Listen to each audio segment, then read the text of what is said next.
Hello, magandang araw mga kawis. Isa na namang panibagong araw para sa ating lahat.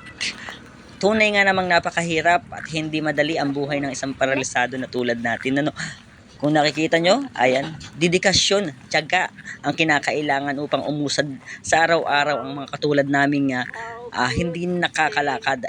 Lalo na kung kami ay napagkakaitan ng aksesibilidad sa araw-araw upang mapuntahan ang aming tutunguhin. Katulad na lamang niya, kita nyo kawils ang aking ginagawa.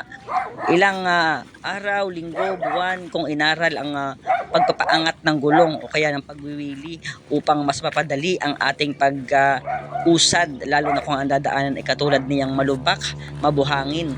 Dahil ang tendency niya ng mga kawils ay maaring bumaon at magresulta ng ating pagtumba sa wheelchair. Ayan, mga kawils, kung nakikita nyo, at matyaga natin at maingat nating binabaybay kung ano man yung dinadaan, mabuhangin, maputik. Kaya kung makikita nyo kawils, sana dumating yung araw mga kawils na ang ating lipunan ay maging bukas na para sa lahat, hindi lamang para sa mga able kundi para sa lahat, katulad lalo na sa mga katulad nating PWD na gumagamit ng wheelchair.